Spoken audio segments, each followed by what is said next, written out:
So the differences can be found in basically recognition, measurement and disclosures. Disclosures under IFRS are more detailed compared to Indian accounting standards. As Mr. Kamath has already said, IFRS are a principle-based standard and Indian accounting standards are based on IFRS. But with the changes of laws and regulation, there is a modification in the principle-based standard and certain laws and regulations override the accounting standards. We just talk about a presentation point of view. IS1, which is a presentation of financial statements under IFRS, in Indian accounting standard there is not a specific standard which talks about presentation of financial statements. But if it is companies, we refer to Companies Act 1956, Schedule 6. If it is a banking, we refer to Banking Regulation Act, Schedule 3. For insurance, we refer to IRDA. If it is a mutual fund, we refer to SEBI. So laws and particular sector-specific laws regulations which overrides the presentation of financial statements. There has been a revision in Schedule 6 in last year, which is in aligned with IS1 presentation of financial statements. There are key differences between IFRS and Indian GAAP are a lot of. I'm just going to discuss on a few key differences. And please note that the key differences which we are discussing or covered in Webcast are based on the accounting standards which are effective on current date. That is IFRS 9 onwards and AS 3031 are being not included or not covered for differences. IS1 again talk about a statement of changes in equity, which is a separate statement which is prepared on equity reconciliation. So various components of equities are reconciled in a separate statement. We talk about Schedule 6 of Companies Act, which talk about notes. Now it's part of notes. Earlier it was part of Schedule 6.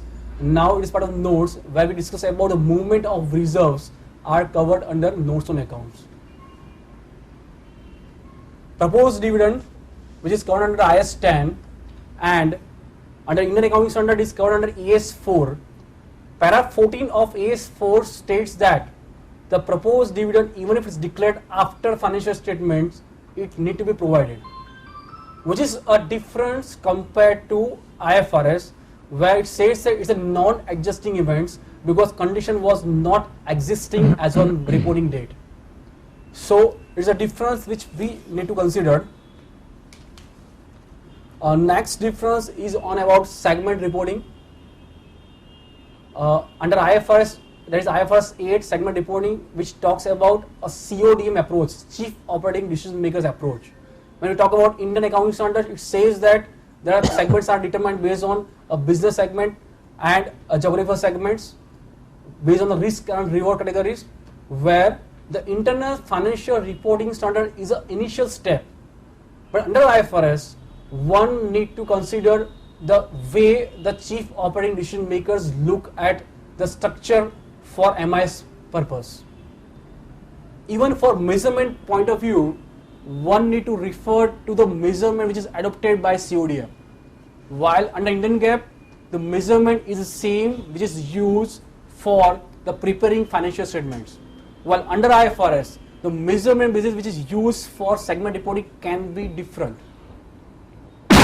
Then one need to provide a reconciliation from measurement basis which is adopted under IFRS for segment reporting to financial statements. Next difference is on changes in accounting policy. IS 8, which talks about change of accounting policy. Under Indian GAAP, if there is a change of accounting policy, it is to be provided prospectively.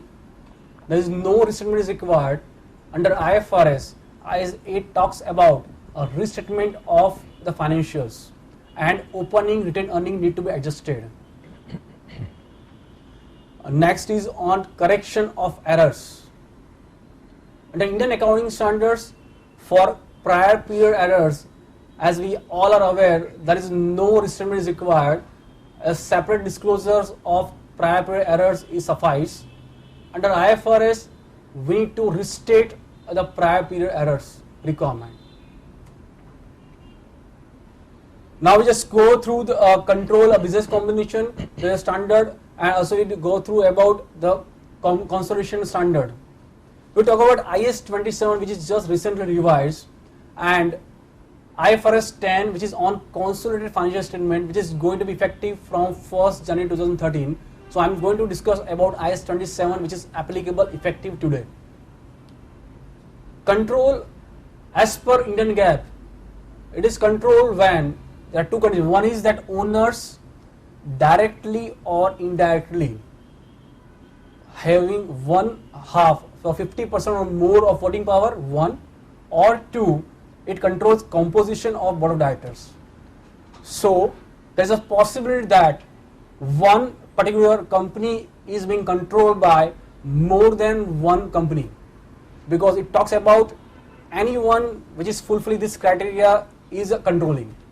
But under IFRS, there can be only one company which is controlling another company, because the definition of control under IFRS says that control is a power to govern the financial and operating policies to obtain benefits. So there can be only one company which is having the power to govern the financials and operating policies. With our reporting period, under Indian GAAP, the reporting period difference between subsidiary company and parent can not be more than 6 months, while under IFRS it can be not be more than 3 months. With our uniform accounting policy, IFRS and Indian GAAP both states that all group companies shall have a uniform accounting policy, but under Indian GAAP there is one exception which is provided, says that in case of impracticability, the company can have a different accounting policy which need to have disclosure. So there is an option which is available under Indian accounting standards to not to have uniform accounting policies in impractical situations, and that option is not available under IFRS. Now we just come into discounting provision IS 37 under Indian GAAP, which AS 29 says that the provision need not be or cannot be discounted. So discounting is not allowed under Indian accounting standards.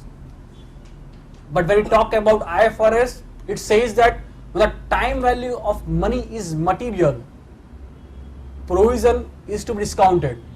So when we talk about overall, under IFRS it is principle based standard, it talks about a fair value concept, it talks about the notional value, it talks about consideration of a time value of money as compared to Indian GAAP.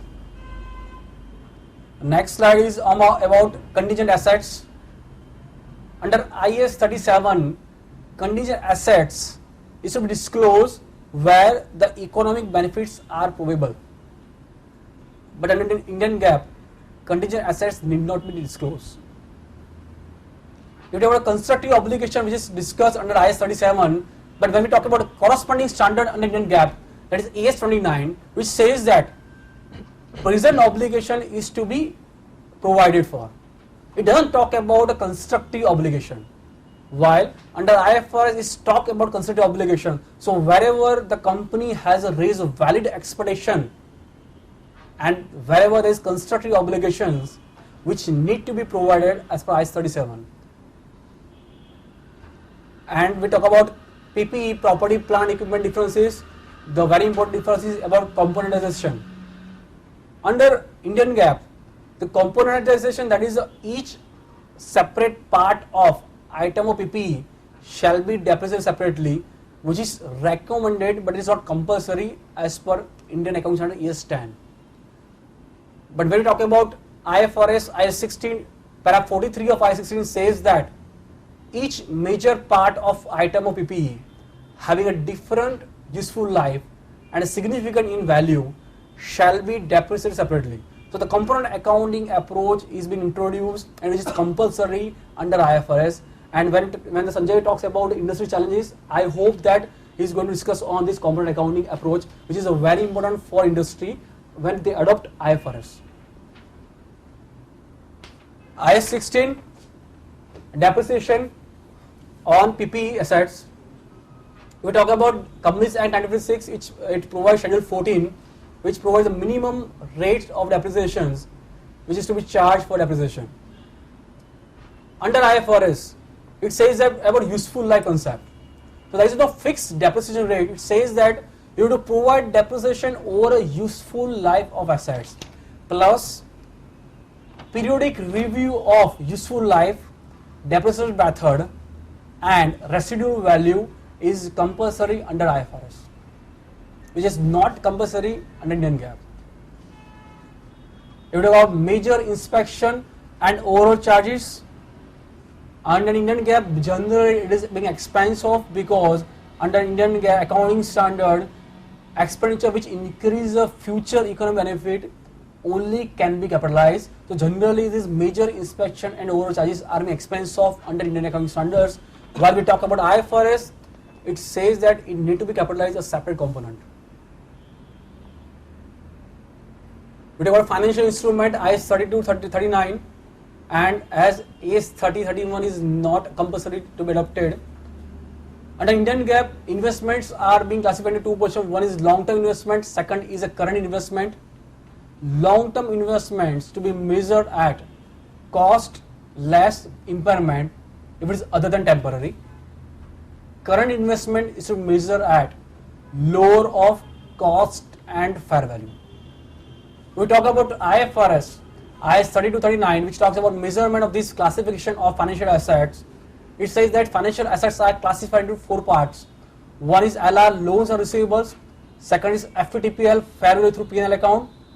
Third is amortized HTM, and fourth is about fair value or AFS. Now, HTM and loans receivables are measured at amortized cost.